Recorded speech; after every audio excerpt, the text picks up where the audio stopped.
Doctor Homi Jahangir Bhabha.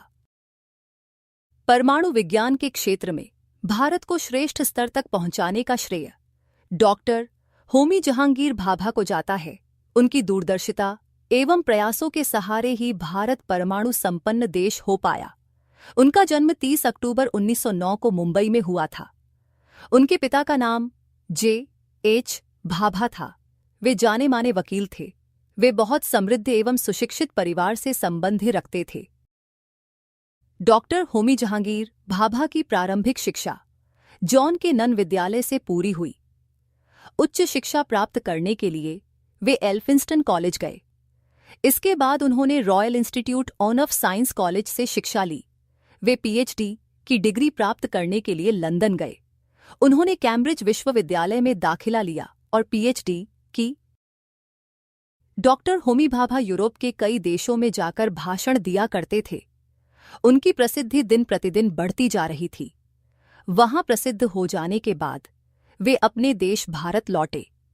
उन्होंने सन 1941 में बैंगलोर के भारतीय विज्ञान संस्थान में भौतिक शास्त्र के प्राध्यापक के रूप में पढ़ाना शुरू किया।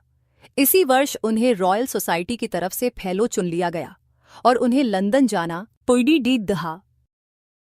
सन 1942 में कैम्ब्रिज विश्वविद्यालय ने उन्हें एडम्स पुरस्कार से सम्मानित किया।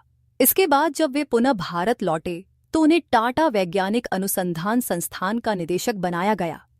बाद में वे रिसर्च संस्थान बंबई के भी निदेशक बने। जब भारत 1922 में आज़ाद हुआ तो डॉक्टर भाभा ने परमाणु शक्ति आयोग की स्थापना की। वे इस आयोग के अध्यक्ष पद पर भी रहे।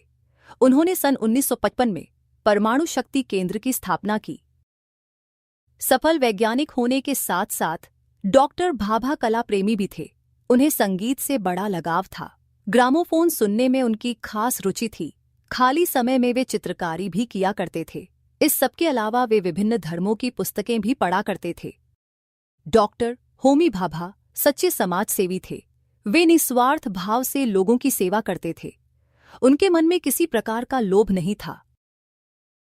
तत्कालीन प्रधानमंत्री श्री लाल बहादुर शास्त्री जी ने उन्हें मंत्री पद देने का प्रस्ताव किया तो उन्होंने इसे अस्वीकार कर दिया। इससे पता चलता है कि वे अपने कार्यों द्वारा सच्चे मन से देश की सेवा करना चाहते थे, पद के कारण नहीं। उनका देहांत विमान दुर्घटना में 24 जनवरी सन 1966 को हुआ।